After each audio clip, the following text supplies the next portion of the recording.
একটা ছোট্ট গ্রামে থাকত রাবেয়া নামে এক গরিব মা। স্বামী বহু বছর আগে মারা গেছে। সংসারে ছিল একমাত্র ছেলে, আরাফাত।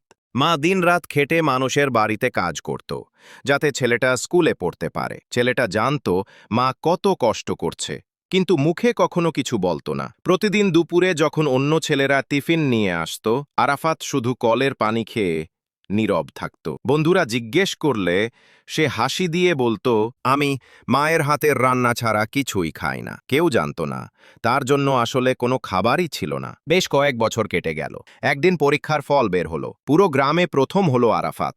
সেই খবর নিয়ে সে দৌড়ে মায়ের কাছে গেল, কিন্তু ঘরে ঢুকে দেখে মা মাটির ওপর বসে আছে, হাতে পুরনো একটা ছেঁড়া শাড়ি, চোখে অশ্রু। মা বলল, বাবা, আজ তোমার জন্য নতুন জামা কিনতে পারলাম না। সবাই তো নতুন জামা পরে স্কুলে যাবে। ছেলেটা মায়ের চোখ মুছে দিয়ে বলল, আমার সারা জীবনের সবচেয়ে বড় গর্বের পোশাক হলো তোমার এই ছেঁড়া শাড়ি মা। তুমি না থাকলে আমি আজ কোথাও থাকতাম না। সে মায়ের হাত শক্ত করে ধরে।